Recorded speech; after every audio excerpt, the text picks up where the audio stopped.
Taman rubbed his tired eyes and looked at the clock on his computer screen. It was past midnight at the International Space Research Facility in Geneva.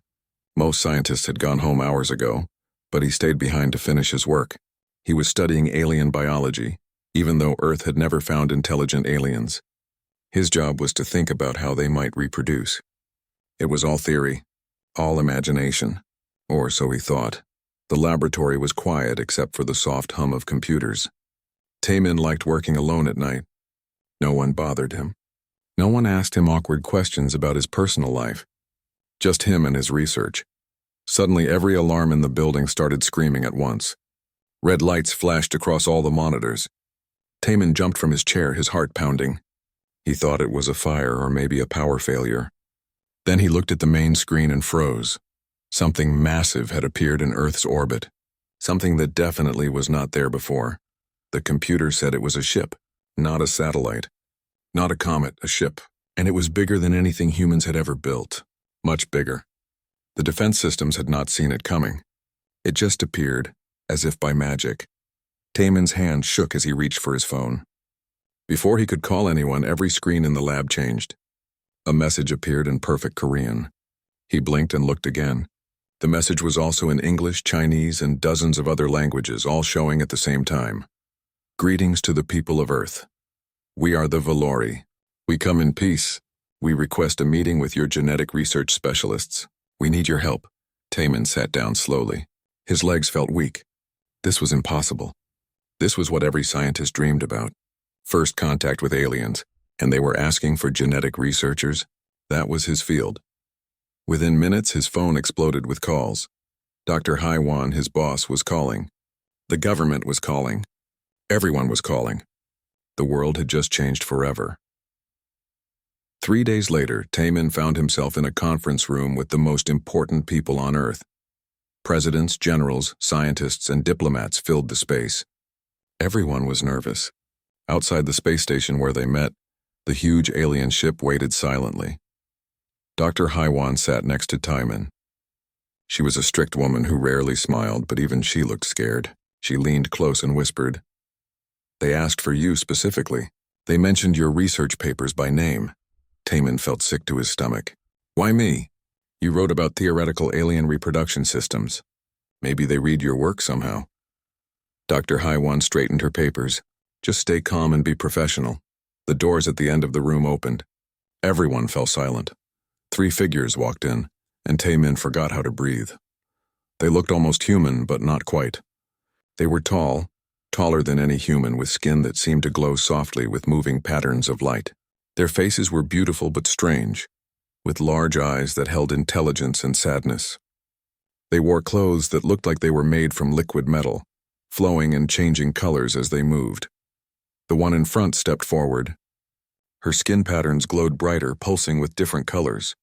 When she spoke, her voice came from a small device on her collar, translating her words into dozens of languages at once. "I am Valina, diplomat of the Valori people. This is Kestra, our chief medical officer, and Myra, our cultural specialist. Thank you for meeting with us." The Secretary General of the United Nations stood up, trying to look brave. "Welcome to Earth. We have many questions." "And we will answer them all," Valina said. Her glowing patterns shifted to blue, which somehow felt calming. "But first we must explain why we have come. Our civilization is dying." The room erupted in whispers. Valina waited patiently for silence. "We are from the Andromeda Galaxy," she continued. "We have existed for 50,000 of your years. We have explored 10,000 worlds and studied countless species. We have technology you cannot imagine. We can travel between galaxies. We can cure almost any disease. We can live for 2,000 years. She paused, and her glow dimmed. "But we cannot save ourselves." Kestra, the medical officer, stepped forward. She was more serious than Valina, with silver patterns on her dark skin. "We are all female. Our entire species. We reproduce through genetic synthesis, but we have lost the ability to create genetic variation. Every generation is almost identical to the last. We are slowly becoming extinct." Taman leaned forward without thinking. This was fascinating. Tragic, but fascinating. "We have searched the universe for a solution," Kestra continued. She looked directly at Taman, making him feel exposed. "We have studied the genetics of thousands of species. None had what we needed, until we found humanity. A hologram appeared in the center of the room showing human DNA. The double helix rotated slowly, marked with glowing spots. Human DNA is unique, Kestra explained. Your species has survived multiple extinction events. Ice ages, volcanoes, diseases, wars. Each time only the strongest and most adaptable humans survived. This created something we have never seen before. Your DNA is incredibly flexible. It adapts, it changes, it survives. Myra, the cultural specialist, spoke for the first time. Her voice was softer, more curious. You are young as a species. You still fight each other. You still struggle. But this struggle makes you strong in ways we are not. Valina raised her hand and another hologram appeared. This one showed a beautiful city made of crystal, but it was fading, becoming transparent. Our world is dying. Our people are dying. We have perhaps 200 of your years left before we are gone forever. The room was completely silent now. Everyone stared at the sad image of the dying alien world. We come to you with a request, Valina said. She looked around at everyone in the room. We need human DNA. Specifically, we need genetic material from human males. Your DNA has the variation and adaptability that could save our species. Taemin felt like the floor had dropped away. They wanted human DNA to mix with alien genetics. This was beyond anything in his research. We understand this is shocking, Valina continued. We have prepared detailed scientific data about our proposal. We offer complete transparency. We also offer a technology exchange. We can help Earth with many problems: disease, hunger, energy. In return, we ask for your help to survive. One of the generals stood up. How do we know this isn't some kind of trick? How do we know you're telling the truth? We will prove everything we have said, Kestra replied. You may examine our biology, study our technology, send your scientists to our ship. We hide nothing. Valina turned to look directly at Taemin. We have read the work of Dr. Taemin. His theories about alien reproduction were remarkable. He understood concepts that took us thousands of years to learn. We would like him to be our primary consultant on this project. Everyone in the room turned to stare at Taemin. The president of his country looked at him. Dr. Haiwan looked at him. The aliens looked at him. The room started spinning. Taemin tried to speak, but no words came out. His vision went dark around the edges. He heard Dr. Haiwan calling his name from far away. Then everything went black, and Taemin fell from his chair onto the floor. The last thing he heard before losing consciousness was Myra's worried voice saying, "Is this a normal human response to stress?" Taemin woke up to the sound of laughter. He opened his eyes and saw bright medical lights above him. His head hurt and he felt embarrassed before he even remembered why. "Welcome back to the land of the living," said a familiar voice. Dae-won, his best friend and roommate, was sitting beside the bed with a huge grin on his face. You fainted in front of aliens and the entire world government. That's got to be a new record. Taemin groaned and covered his face with his hands. Please tell me you're joking. Oh no, it's real. It's very real. And it's all over the internet. You're famous now. There are already memes. Dae-won showed his phone screen. Sure enough, there was a picture of Taemin falling, with captions like, "When aliens ask for your DNA and me meeting my responsibilities." "Kill me now," Taemin muttered. Dr. Haiwan entered the medical room, looking less strict than usual. She almost seemed amused. "How are you feeling?" "Like I want to hide forever," Taemin said. "Too bad. You're needed." She pulled up a chair. "The Valori want to do a public broadcast to explain their situation to everyone on Earth. They want you there as a scientific consultant.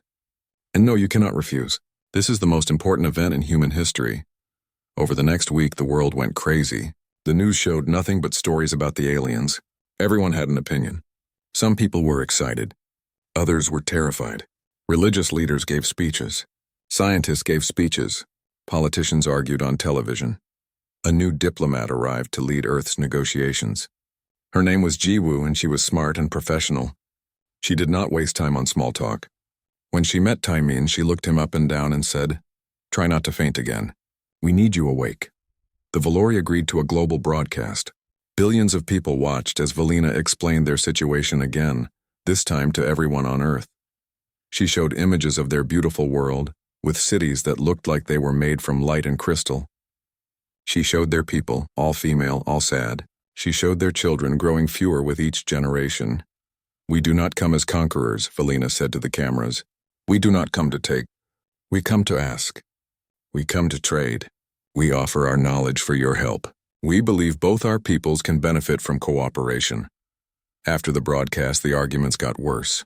Some governments wanted to help immediately. Others wanted to demand more technology first. Religious groups held protests, saying it was against nature to mix human and alien genetics. Other groups held counter-protests, saying humanity had a moral duty to help a dying species. A group calling themselves Humanity First started getting loud. They claimed the aliens were lying. They said it was all a trick to steal human DNA for evil purposes. Their protests turned violent in some cities. Through all of this chaos, Taemin worked with the Valori scientists. He spent hours with Kestra, the medical officer, learning about their genetics. The more he learned, the more amazed he became. Their technology could map an entire genome in seconds. They could see genetic patterns that human technology could not even detect. But there were awkward moments, too. Many awkward moments. Myra, the cultural specialist, kept asking strange questions about humans. She wanted to understand human emotions, especially about reproduction. "Why do humans connect emotions to reproduction?" she asked during one meeting. "We understand the biology, but not the feelings." Taemin felt his face get hot. Well, humans have this thing called romance and love. We form emotional bonds with partners. But why? Myra tilted her head, genuinely confused. Reproduction is a biological function. Why add emotions? Jiwoo, who was in the meeting, tried to help. For humans, reproduction is connected to relationships. We form pair bonds. We raise children together, usually. "Fascinating," Myra said, taking notes on a device that looked like a floating crystal. "And this dating concept we have read about. Is this the human selection process for reproduction?" "Sort of," Taemin said, wishing he could disappear. "But it's more complicated than that. Dating is about finding someone you like, someone you connect with, someone who understands you." "Have you completed this dating process?" Myra asked innocently. There was an uncomfortable silence. Tae-won, who had come to visit, started coughing to hide his laughter. "I'm very busy with my research," Taemin said quickly, changing the subject. These misunderstandings happened a lot. What the Valori thought was a simple scientific request sounded like something else in many Earth cultures. In some languages, the Valori's formal request for DNA sounded like a marriage proposal.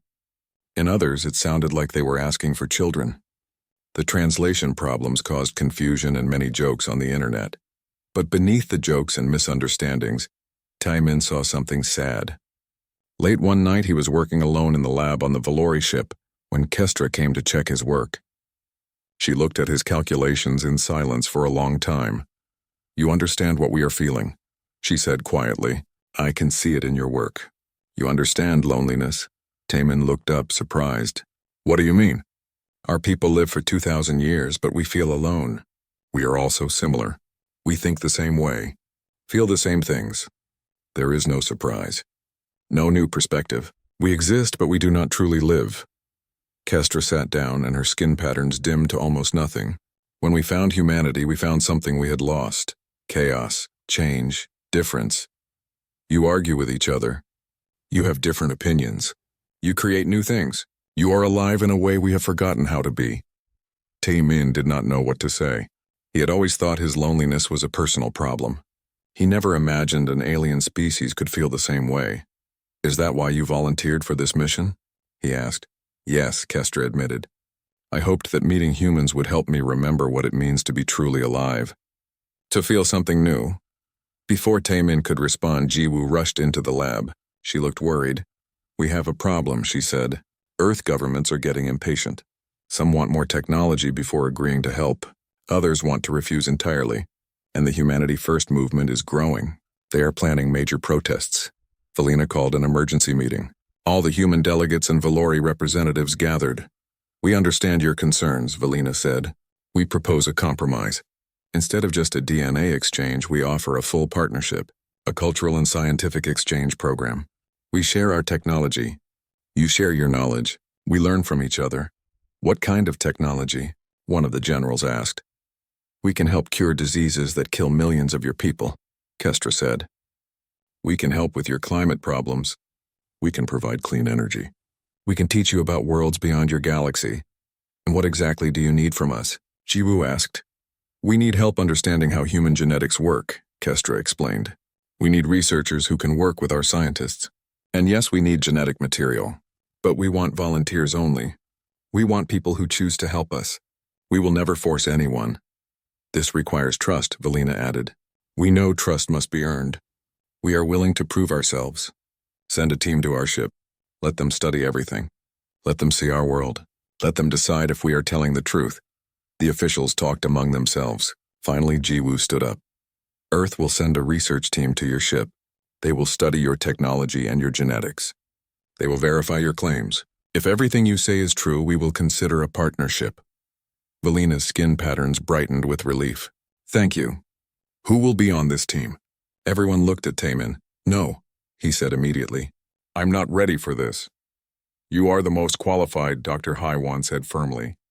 And the Valori trust you. Please, Kestra said softly. We need someone who understands both the science and the emotion behind this request. You understand both. Taemin looked at Daewon, who shrugged. It's your choice, friend. But this is the opportunity of a lifetime, maybe of any lifetime. Taemin took a deep breath. He thought about the lonely look in Kestra's eyes. He thought about the dying Vellery world. He thought about the chance to learn things no human had ever known. Okay, he said finally. I'll go. The Valori ship was called Infinite Dawn, and it was like nothing Taemin had ever imagined. The walls seemed alive, pulsing with soft light. The floors felt solid but looked like they were made of water. Gravity worked differently in different rooms. Some hallways curved up and walked on the ceiling like it was normal. The research team was small. Taemin was the lead scientist. Dr. Haiwan came as the senior supervisor. Jiwoo came to handle the political side. And they brought Bo-Ra, a young genetic engineer who was brilliant but shy. She barely spoke during the trip from Earth to the Valori ship. When they first walked through the ship's entrance, Bo-Ra gasped. Gardens grew inside the ship, but the plants glowed in the dark.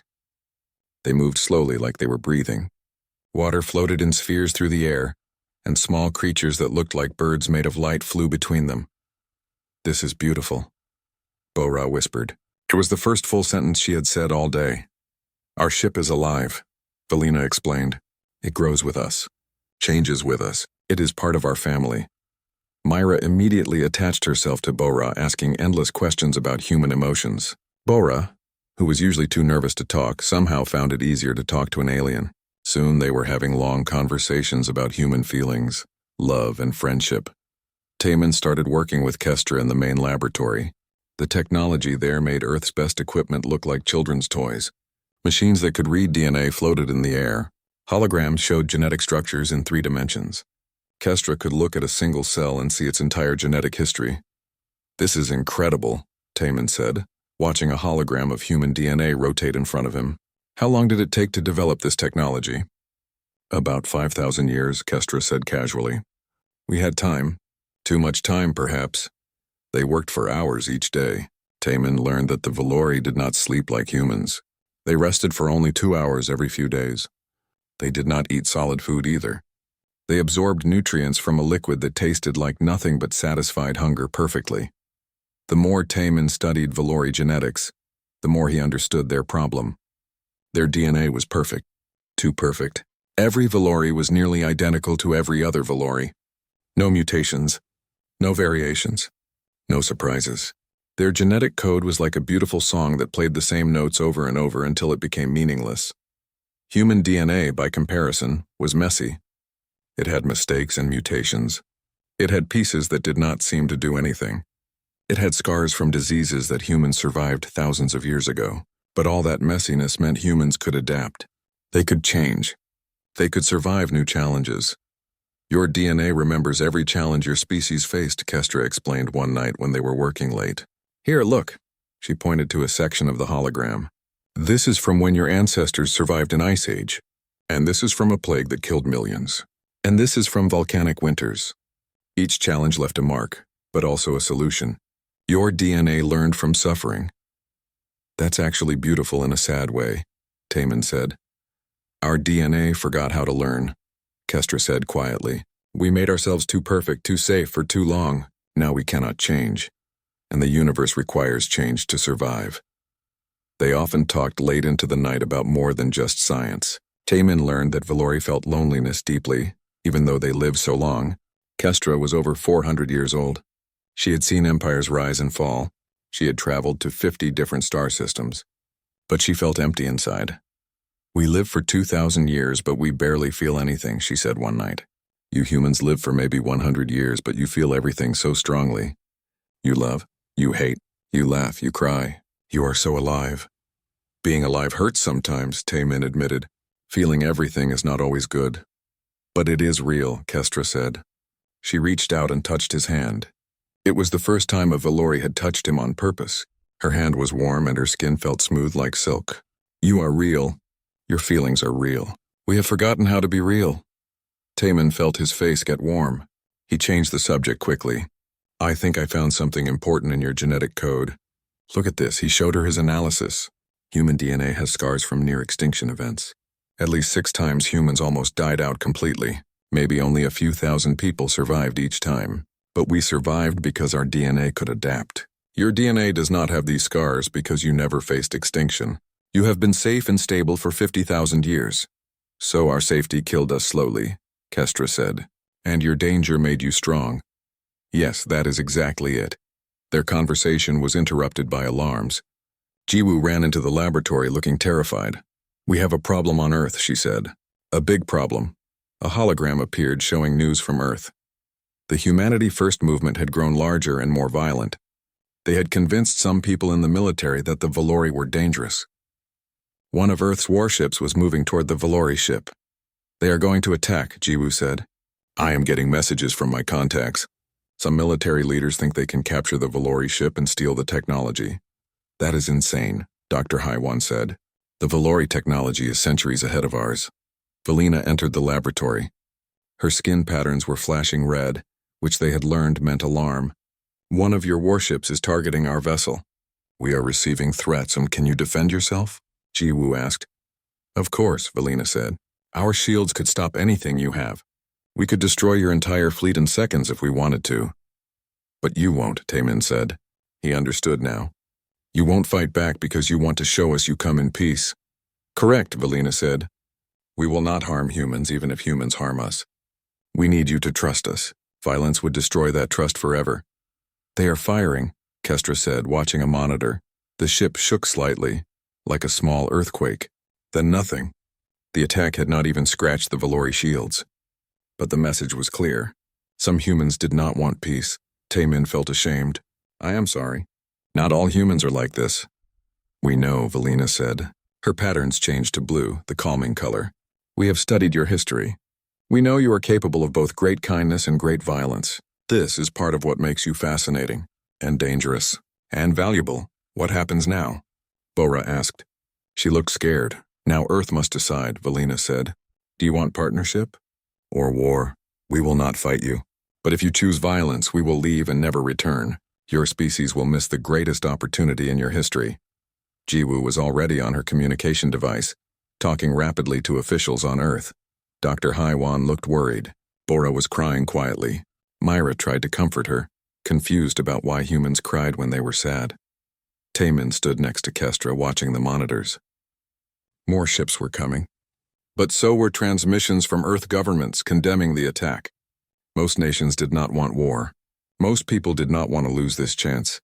Your people are divided, Kestra observed. Some reach for the future. Others cling to fear. Humans are always divided, Taemin said. We argue about everything. It is messy and frustrating. But maybe that is why we survive. Because we have different ideas, different approaches, different solutions. Perhaps, Kestra said. She was still holding his hand. Perhaps your chaos is exactly what we need. The ship shook again, but this time not from weapons. Another ship was docking, a larger one. Earth's Security Council had sent official representatives to apologize and arrest the people who ordered the attack. It looks like most of Earth chooses peace, Jiwoo said with relief, but Taemin saw something in the data he had been studying. Something shocking. Something that changed everything. The Valori had not always been all female. Their genetic code had remnants of male genetics deleted long ago. They had not evolved this way. They had chosen it. Someone had removed half their species on purpose. He looked at Kestra. She was watching him with sad eyes. She knew he had figured it out. "We need to talk," he said quietly. "In private," Kestra nodded slowly. "Yes, I think it is time you learned the whole truth." Kestra took Taman to a private room deep inside the ship. The walls here did not glow as brightly. It felt older, sadder somehow. She stood silent for a long moment before speaking. "You saw the deleted genes," she said finally. "You know our secret." "You were not always all female," Taman said. "Your species had males once, a long time ago. But someone removed them. Why?" Kestra's skin patterns dimmed until she was barely glowing at all. 50,000 years ago, the Valori had males and females like many species. We were advanced but violent. We fought terrible wars. Millions died. Our planet was nearly destroyed 3 times. She touched the wall and a hologram appeared. It showed ancient Valori cities burning, Valori fighting each other, destruction everywhere. Our scientists studied the violence, Kestra continued. They found that most of it was connected to males competing for mates and resources. Our male biology included aggression hormones, so our leaders made a choice. They would engineer violence out of our species. By removing all the males, Taman said quietly. Yes. They used genetic technology to make reproduction possible without males. They said it would be temporary, just until we learned peace. But generation after generation passed. We became comfortable, safe, peaceful. No one wanted to bring back the possibility of violence, so we never reversed it. Taman sat down, his mind racing. And now you are dying because you chose safety over diversity. Exactly, Kestra said. We engineered away our chaos and lost our future. For 49,000 years we have been the same. No new perspectives. No genetic variation, no change. We are stagnant, perfect, and dying. Does everyone know this? Taman asked. No, it is classified information. Most Valori think we evolved naturally as single gender. Only the medical council and the elders know the truth. If our people learned that we chose this, that we doomed ourselves through fear, it could destroy our society. But Earth needs to know, Taman said. This information changes everything. It means you are not just asking for help. You are asking us to fix a mistake your ancestors made. I know, Kestra said. Her voice was barely a whisper. And I am asking you not to tell them. Please, my people are already dying.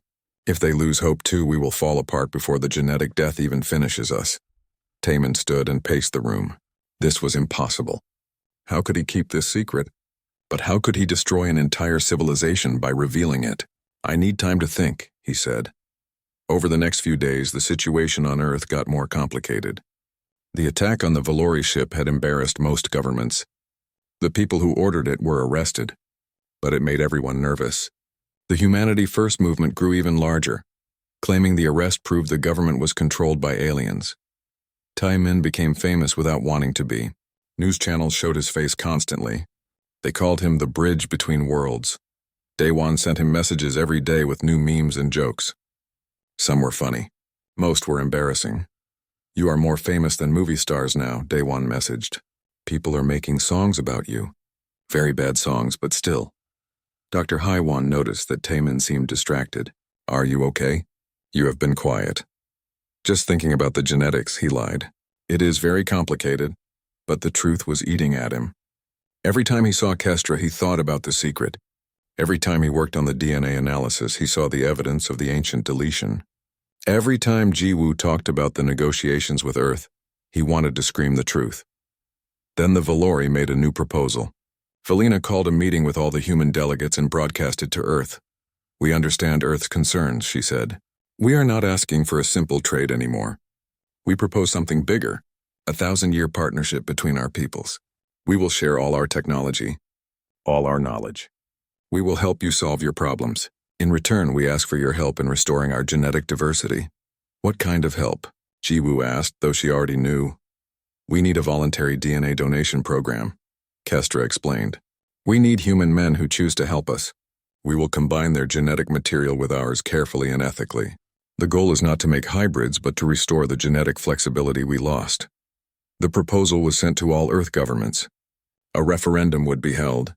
Every country would vote on whether to help the Valori. It would be the biggest vote in human history. Taemin was asked to testify before the United Nations Council. He would explain the science to help people understand what they were voting on. As the date approached, he felt sicker and sicker. The night before his testimony, he sat alone in his quarters on the Valori ship. He looked at the genetic data on his screen. The evidence of the deletion was clear. Should he tell the truth? Or protect the Valori secret? A message appeared on his screen. It was from someone named Lyris, someone he had never heard of. Please come to Section 7, Level 12. Come alone. I need to speak with you about the truth. Taemin knew he should not go alone to meet a stranger, but he was desperate for guidance. He took a transport pod to the specified section. The area was older, barely maintained. Clearly, few Valori came here anymore. An ancient Valori waited in a small room. Her skin patterns were faint and moved slowly. She looked tired in a way that went beyond physical exhaustion. I am Lyris, she said. I am 1,800 years old. I was there when we made the choice. Taemin's eyes went wide. You were part of the genetic engineering project? Yes, I was young then, only 200 years old. I was a junior scientist. I argued against the deletion, but no one listened. We were so afraid, so tired of war. We thought we were solving our problems. We did not realize we were creating a slow death. Why are you telling me this? Taemin asked. Because tomorrow you will testify to your people. You will have to decide whether to tell the truth or keep our secret. I want you to know something important. Lyris moved closer, her old eyes looking directly into his. Secrets are what killed us. We kept the secret of what we did. We told ourselves it was to protect our people. But really, it was to protect ourselves from admitting our mistake. Generation after generation, we chose comfortable lies over painful truth. So you want me to reveal everything? Taemin said. I want you to make a choice based on honesty, not fear, Lyris said. Your species still has both males and females. You still have your chaos, your arguments, your mess. Do not lose it by trying to become like us. We made ourselves perfect and lost everything that made life worth living. She handed him a data crystal. This contains the complete historical records of our genetic engineering project. Everything we did, everything we said, all the arguments for and against. Take it. Use it however you think is right. But know this, both your species and mine deserve the truth. Only then can they make real choices. Taemin took the crystal with shaking hands. He returned to his quarters and spent all night reviewing the data. The arguments, the debates, the fear that drove the ancient Valori to delete half their species, the slow realization over thousands of years that they had made a terrible mistake, the conspiracy of silence that kept the truth hidden. By morning, he had made his decision. He found Kestra in the laboratory. She looked at his face and knew immediately. You are going to tell them, she said. Both our peoples deserve the truth, Taemin said. I cannot build a partnership on lies. Even if the truth hurts, Kestra was quiet for a long time. Then she surprised him. You are right. I have been a coward. I wanted you to keep the secret so I would not have to face it. But Lyris is right. Secrets killed us.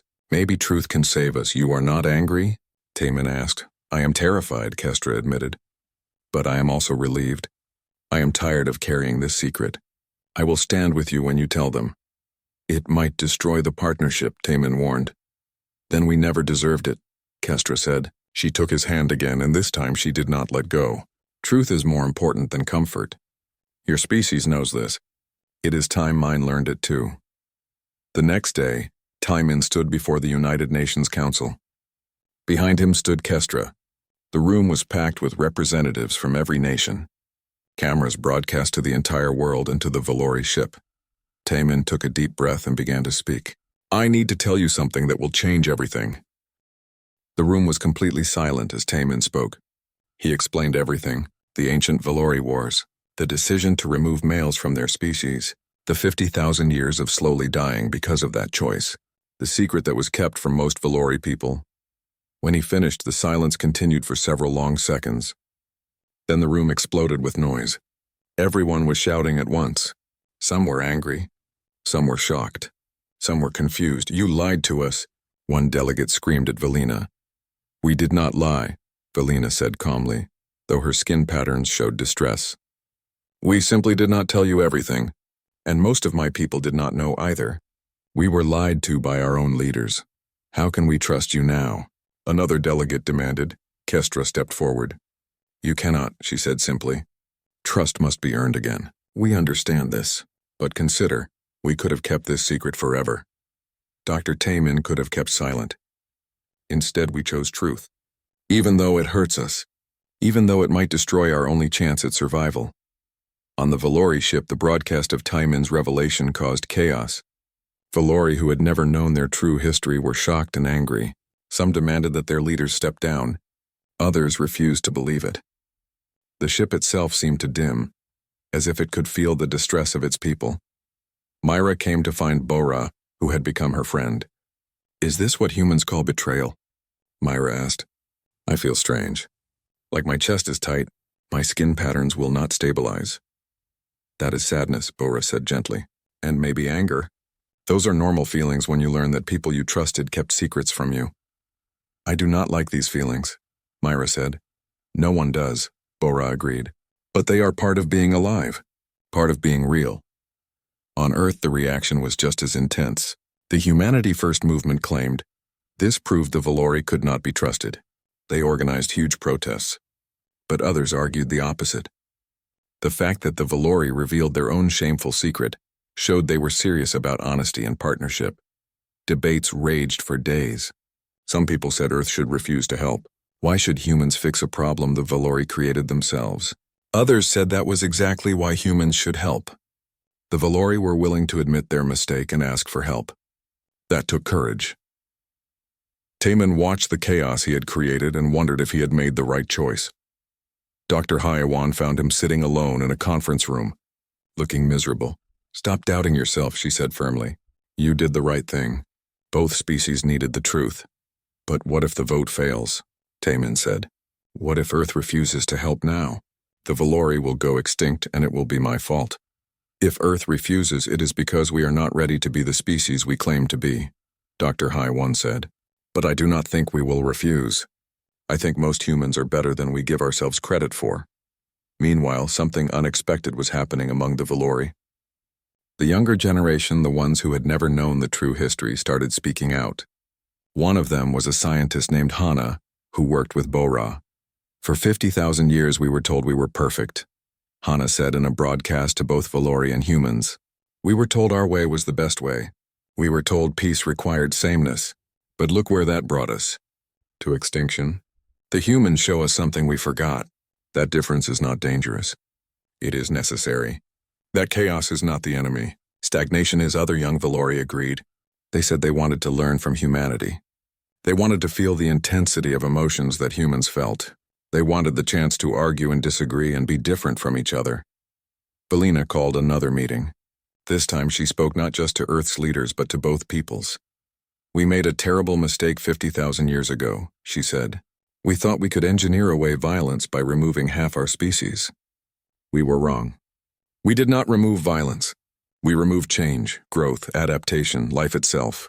Now we face the consequence of that choice. She paused and her skin pattern shifted through multiple colors, showing complex emotions.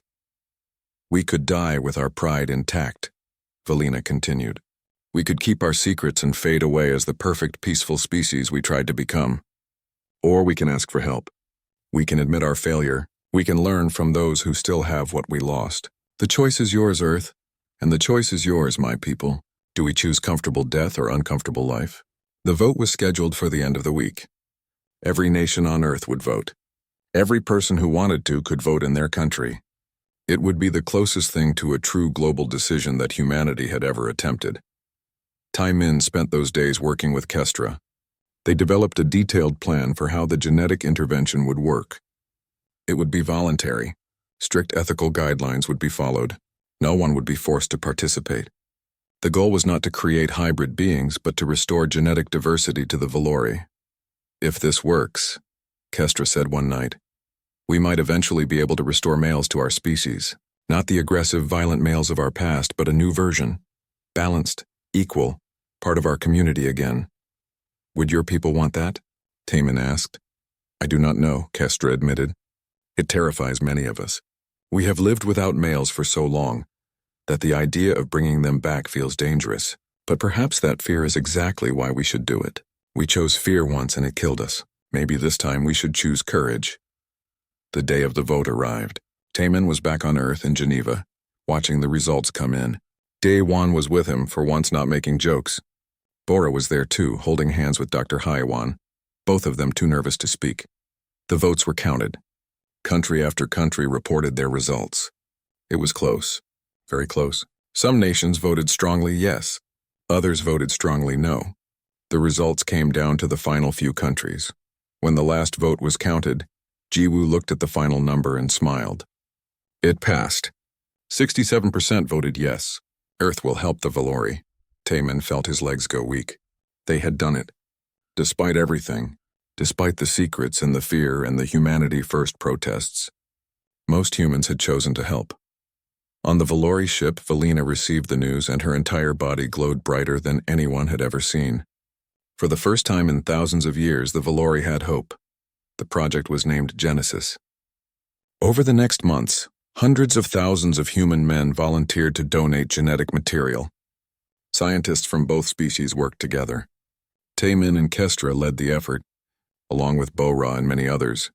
The work was difficult, complex. They had to figure out how to integrate human genetic flexibility without losing what made the Valori themselves. It took 10 months of constant work, failures, adjustments, more failures, small successes, bigger successes. Then one day Kestra called Taemin into the laboratory. She was glowing with excitement. It worked, she said simply. The first generation of genetically enhanced Valori cells are stable. They have the flexibility of human DNA but maintain Valori core characteristics. If we apply this to actual Valori reproduction, we can save our species. Taemin hugged her without thinking. Then he realized what he had done and started to pull away, embarrassed. But Kestra hugged him back, holding on tight. "Thank you," she whispered. "You gave us more than DNA, you gave us hope. And you taught us that truth is more valuable than comfort." 5 years later, Taemin stood in a classroom that floated in space between Earth and the Valori homeworld. This was the first joint university, where both species learned together. His students were human and Valori, and a few were the first children born with the new integrated genetics. "The lesson today is simple," Taemin told his students. "Perfection is not the goal. Life is not about being perfect. It is about being adaptable, changeable, real. The Valori tried to make themselves perfect and almost died. Humans stayed messy and chaotic and survived. Both our species have something to teach each other." After class, he met Kestra at a restaurant in Seoul. She had asked if she could live on Earth for a while to better understand humanity. She was fascinated by everything. The way humans argued about small things, the way they laughed at stupid jokes, the way they cried at sad movies. They sat by a window watching the sunset. Above them, Valori and human ships traveled together through the sky, heading out to explore the universe as partners. "My people came to Earth asking for DNA," Kestra said. "A simple genetic donation.